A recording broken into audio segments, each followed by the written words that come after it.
kulanti wacan oo wanaagsan akhyaarta hawada nagala socotay halkani waa Doya Dheer Media waa galabnimo axada taariikhduna waa 15 bisha 11 2020 qodobada aad wararkeena galabnimo ku maqli doontaan waxaa kamid ah wararkii u dambeeyay dagaalada xooggan ee ka soconaya dalka Itoobiya oo la sheegay in maanta ay ciidamada militariga dagaalo horle oo sidii hore ka culus ay qaadeen wararkii u dambeeyay xiisada culus ee ka dhex aloosantay Eritrea iyo maamulka gobolka Tigray iyo waliba faahfaahin dheeraad oo ka soo baxaya khasaare ay geysteen gantaaladii ay Tigraygu ku garaaceen magaalada Asmara maamulka gobolka Tigray oo dusha u riday mas'uuliyadda weeraradaasi iyo waxa ay ku macneeyeen dowladda Itoobiya waxa ay qabatay 14 qof oo ay sheegeen in ay yihiin al-shabaab iyo daacish iyo waxa ay damacsanaayeen taliyaha ciidamada cirka ee dalka Itoobiya oo dhawaan sheegay in ay burburiyeen gebi ahaanba gantaaladii ay haysteen Tigrayga iyo arrintaasi oo been noqotay qodobadaasi iyo kuwa kale ayaad ku maqli doontaan wararka galabnimo ee channelka Doya Dheer Media ee daawasho wanaagsan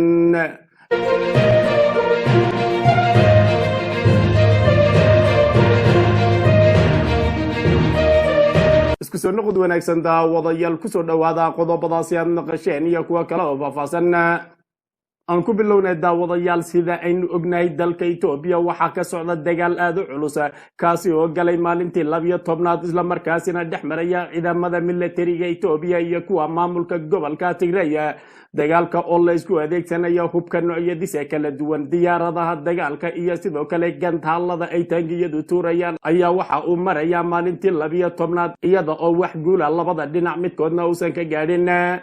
dagaalka oo inta ugu badan ka soconaya xuduuda dheer ee ay wadaagaan Axmaarada iyo maamulka Tigrayga ayaa waxa uu sii qaraara sida la sheegayo toddobaadkii la soo dhaafay iyada oo maantana wararka ay sheegayaan in dagaal aad u culus isla markaasina si weyn loogu hoobtay labada dhinac ay dhexmarayaan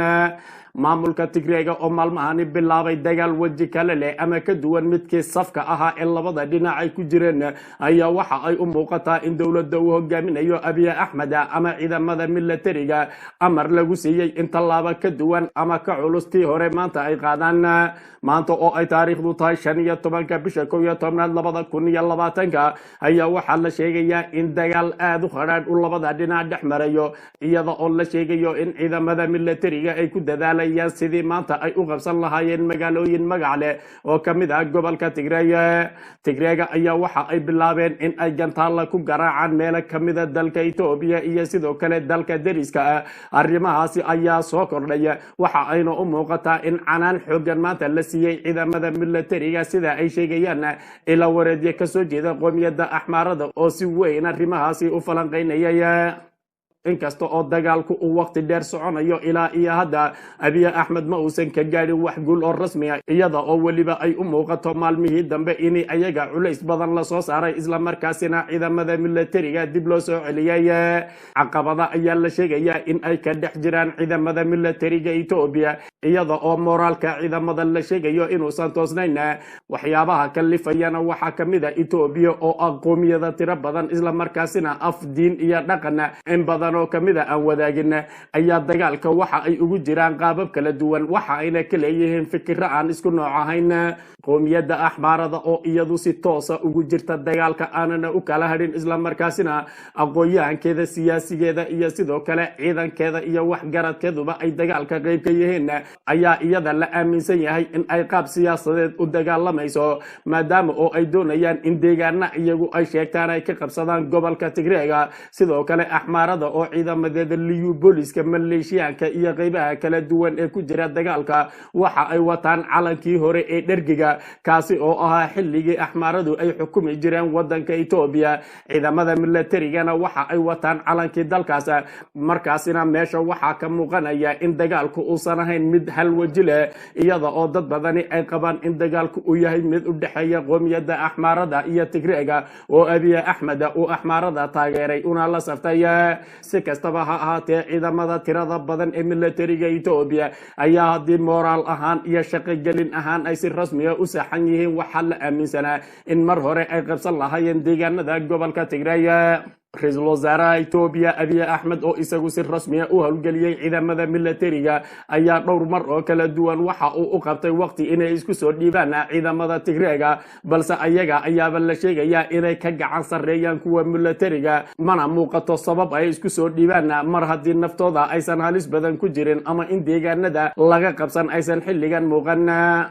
dhanka kale faahfaahinna dheeraada ayaa waxa ay ka soo baxayaan weerarra xoogan oo maamulka Tigreegu xalayta ay ku qaadeen dalka Eritrea xalay ayaa 3 jeer oo kala duwan waxa ay Tigreegu gantaalla ku garaaceen magaalada Asmara ee caasimadda dalka Eritrea iyaga oo gantaalada qaar ka mid ah la sheegay inay ku habsadeen goobo aad muhiim u ah isla markaasina soo kabashadoodu ay waqti qaadan doonto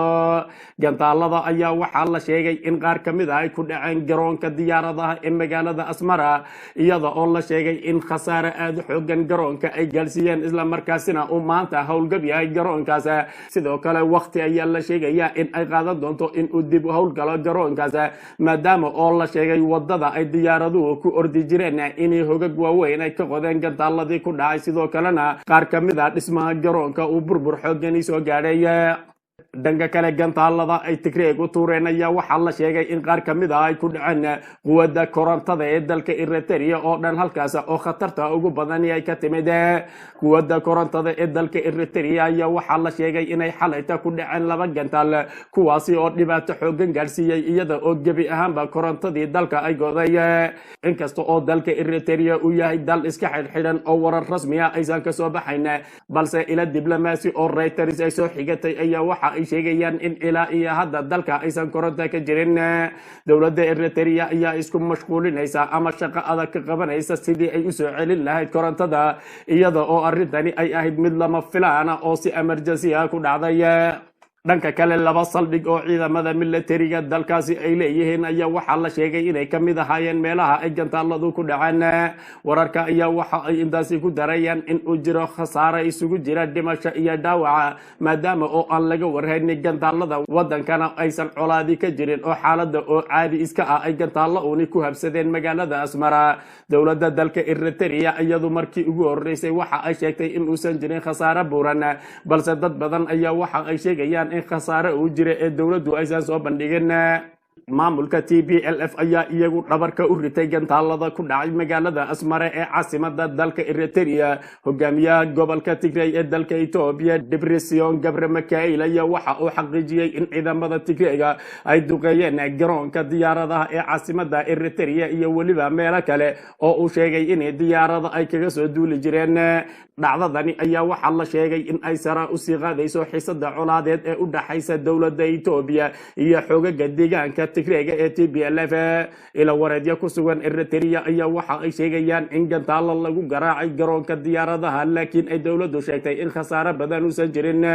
hogaamiyaha Tigreega ayaa sidoo kale waxa uu sheegay in ciidamadiisu maalmihii la soo dhaafay ay la dagaalamayeen ciidamada dalka Eritrea isla markaasina ay isku mid yihiin kuwa Abiy Ahmed uu soo diray iyo kuwa ka imanaya dhinaca Eritrea sidoo sheegay dagaal ayaa toddobaadkii hore waxa uu dhexmaray ciidamada dowladda Itoobiya iyo ciidamada daacadu ah xisbiga xukunka gobolka Tigray kaasi oo ilaa iyo hadda soconaya wax hal aan laga gaadhin kooxda TPLF ayaa waxa ay ku eedeysay madaxweynaha Eritrea siyaasi Afwerki inuu la saftay ra'iisul wasaaraha Itoobiya Abiy Ahmed hay-adda qaxootiga adduunka ee qaramada midoobay ayaa sheegtay in ugu yaraan 10,000 oo qof ay ka gudbeen xuduudaha ay wadaagaan Suudaan iyo Itoobiya isla markaasina xeryooyin looga jeexay dalka Suudaan ku dhawaad 2 toddobaad deegaanada ku teedsan xadka ay wadaagaan deegaanada Axmaarada iyo Tigreega waxaa ka soconaya dagaal xoogan oo qayb ka ah dagaalka ay dowladda dhexe ku qaaday deegaanka Tigray kadib markii ay dowladda Itoobiya ciidamada daacadu ah TPLF ay ku eedeysay in ay weerareen ciidamada dowladda federaalka ee qaybta waqooyi kumanaan qof ayaa waxa ay ka qaxayaan colaadda ka taagan gobolka Tigray kuwaasi oo intooda badan u qaxay dalka ay dariska yihiin ee Suudaan dhanka kale colaadan ayaa waxa ay u muuqataa in ay noqotay mid waji kala yeelatay isla markaasina ay ku baaday geeska Afrika iyada oo dagaalku uu hadda yahay mid 3 geesooda oo u dhaxeeya Eritrea, Ethiopia iyo Tigray. dhanka kale cabsi ayaa laga qabaa dowladaha Masar iyo Suudaan oo iyaguna xuduuda jooga in dagaalka qayb ay ka noqdaan.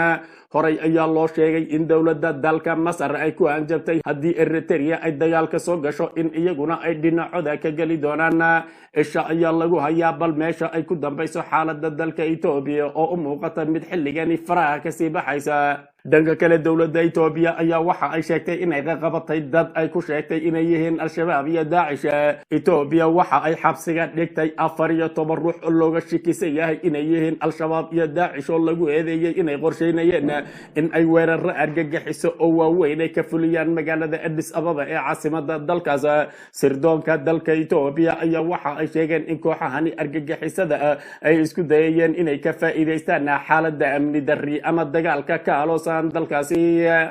dhanka kale taliyaha ciidamada cirka ee dalka Ethiopia Yilma Mardasa oo maalmo ka hor warbaahinta la hadlaya ayaa waxa uu sheegay in gabi ahaanba ay dhulka dhigeen oo ay burburiyeen gantaalada ay haystaan maamulka gobolka Tigray. isaga oo taliyuhu sheegay in hadda aysan jirin gantaalo meel gaadhi kara ama ay meel ku weerari karaan oo ay haystaan Tigrayga. waxa uu taliyuhu sheegay in diyaaradaha dagaalka oo 7 duqeymood fuliyay ay 7daba ka fuliyeen goobaha ay hubku u yaalaan Tigrayga iyo sidoo kale xerya ay ciidamadoodu ku sugan yihiin. hadalkaasi ayaa waxa uu xilligani u muuqdaa in uu yahay mid aan waxba ka jirin iyada oo Tigraygu ay meelo aad uga fogfog gobolkooda weerarayaan isla markaasina ay gantaalo ku garaacayaan. waxa ay gantaalo dheereeya ku garaaceen magaalooyin kamida gobolka Axmaarada, magaalada Addis Ababa, magaalada Herar iyo weliba sidoo kale magaalada Asmara ee dalka Eritrea. waxa ayna taasi muujinaysaa in Tigraygu ay haystaan gantaalada dheereeya isla markaasina ay adeegsan karaan. madaxweynaha gobolka Tigray Dr. Debretsion oo wax laga weydiiyay arrimahaasi ayaa waxa uu isagu sheegay inay haystaan hubka dheereeya isla markaasina meel kasta oo kamida geeska Afrika gantaaladoodu ay gaadhi karaan. dhanka kale Debretsion ayaa waxa uu sheegay in gobolkooda ay duqeymo ka geysanayaan diyaarad drones oo imaaraadku u leeyahay. waxa uuna sheegay in diyaaradahaasi fadhigoodu uu yahay magaalada Musawac ee dalka Eritrea, isaga oo sheegay in Abiy Ahmed imaaraadku uu ku caawiyay diyaaradahaasi. kusoo noqod wanaagsan daawadayaal kusoo dhawaada qodobadaasi aad naqasheen iyo kuwa kale oo faahfaahsan. aan ku bilownay daawadayaal sida aynu la soconno waxaa qasan xaaladda dalka Ethiopia iyada oo dagaaladii ka soconayay dalkaasi ay u muuqdaan in ay lugaha la galeen dalalka deriska oo ay ugu horeyso dalka Eritrea. wararkii u dambeeyay ee naga soo gaadhaya dalka Eritrea ayaa waxa ay sheegayaan in xalayto 3 jeer ay weerareen kooxda TPLF iyada oo ugu horeyntii 3 gantaal lagu dhuftay gudaha dalka Eritrea. 2 gantaal oo kamid ah ayaa waxa la sheegay in ay ku dhaceen garoonka diyaaradaha ee magaalada caasimadda ee Asmara, halka la sheegay gantaal kalena inuu ku dhacay wasaaradda warfaafinta ee dalka Eritrea. 2 mar oo dambe oo xilligii la seexanayay ayaa la sheegay iyadana in ugu yaraan 2 gantaal oo mar ah iyo 3 gantaal oo mar ah lagu riday qaybo kamid ah magaalada Asmara ee caasimadda dalkaasi. wakaalada wararka ee Reuters ayaa waxa ay shaacisay sida tan: ugu yaraan 3 gantaal oo laga soo tuuray gobolka Tigray ee dalka Ethiopia ayaa habeennimadii Sabtida waxa ay ku dhaceen caasimadda Eritrea ee Asmara, sida ay xaqiijiyeen ilo diblomaasiyadeed ku sugan dalkaas. gantaalada ayaa waxa la sheegay in fiidnimadii hore lagu garaacay magaalada Asmara ee caasimadda dalkaasi. ugu yaraan 2 kamid ah gantaalada ayaa waxa ay ku dhaceen garoonka diyaaradaha ee magaalada Asmara, sida ay xaqiijiyeen 3 diblomaasi oo ay soo xigatay wakaalada wararka ee Reuters. hogaamiyaha gobolka Tigray Debretsion Gebremichael ayaa talaadadii waxa uu sheegay in Eritrea ay ciidamo u soo dirtay dagaalka ayaga oo taageeraya xukuumadda Abiy Ahmed. wasiirka arrimaha dibadda Eritrea Cusmaan Saalax Maxamed ayaa waxa uu beeniyay arintani xilligaas, isaga oo Reuters u sheegay in aysan qayb ka ahayn dagaalkaasi. goor sii horeysay oo Sabtidii ah xisbiga xukuumadda gobolka Tigray ee TPLF ayaa waxa ay ku hanjabeen in ay weerari doonaan bartilmaameedyo ku yaala dalka dalka Eritrea waxaana weerar gantaalo ah aanu ku qaadi doonaa magaalada Asmara iyo sidoo kale Musawac si aanu u fashilino dhaqdhaqaaqyada military ee ka imanaya dhinaca Eritrea waxaa sidaas yiri Getachew Reda oo kamid ah hoggaanka xisbiga TPLF Musawac waa degada ku taala dalka Eritrea waana goobta uu sheegay in si gaar ah ay u bartilmaameedsanayaan wararka u dambeeyay ee ku saabsan weerarkaasi ayaa waxa ay sheegayaan in garoonka magaalada Asmara ee caasimadda dalka Eritrea ay waxyeello aad u xooggan soo gaadhay iyada oo maanta uusan shaqaynayn ayna u baahan yahay in dib u dayactir xooggan lagu sameeyo dalka Eritrea ma aysan wax jawaab oo rasmi ah ka bixinin iyaga oo sheegay in kooxda TPLF ay naflacaari tahay balse ma aysan sheegin in ay weerar jawaab celisa bixin doonaan iyo in kale inkasta oo TPLF ay markii horeba sii sheegaysay in Eritrea ay dagaalka si rasmi ah ugu jirto dagaalada iyo weerarada xalayta lagu qaaday dalka Eritrea ayaa waxa uu noqonayaa mid ballaadhinaya dagaalkii xoogganaa ee TPLF iyo Abiy Ahmed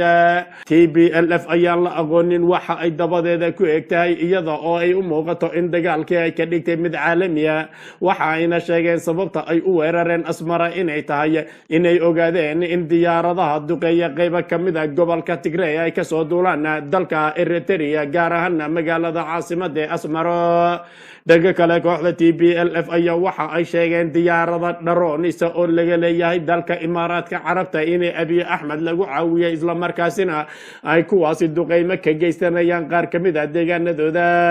kooxda TPLF ayaa waxa ay maanta sheegeen in diyaarada dharoon ah ama diyaaradaha aan duuliyaha lahayn ee wax duqeeya ay soo gaadheen deegaanadooda kuwaasi oo ay sheegeen in ay duqeymo xooggan ka geysanayaan gobolka Tigray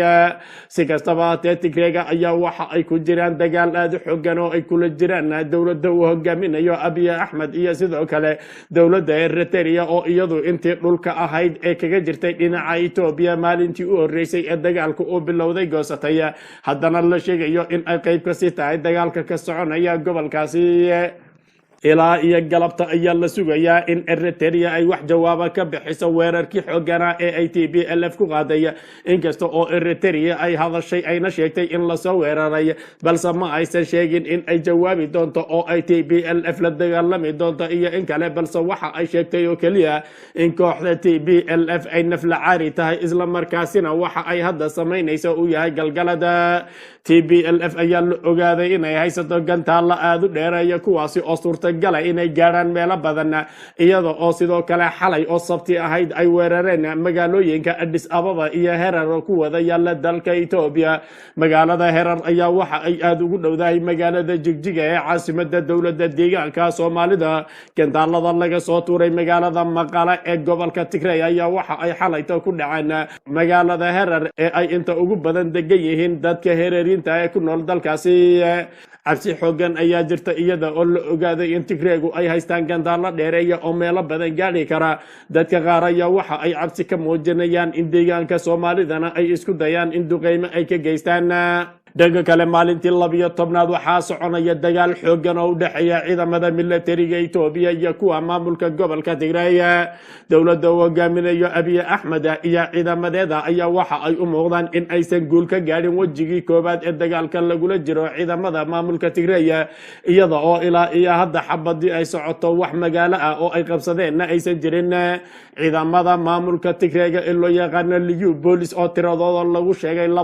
250 inay dhayihiin sida ay sheegtay hay'adda xasaradaha adduunka ayaa waxa ay ku jiraan dagaal xooggan iyaga oo ay u marilayeen ciidamada militariga Ethiopia inkasta oo warar badan ay sheegayaan in ciidamada militariga aysan isugu habaysnayn sidii la rabay oo dagaalka qaabka ay ugu jiraan iyo qaabka ay u dagaalamayaan ay tahay midaan sidii loo baahnaa ahayn haddana waxaa jirta in ciidamada militariga ay dhaqaajin la yihiin ciidamada ay dagaalka kula jiraan ee maamulka Tigray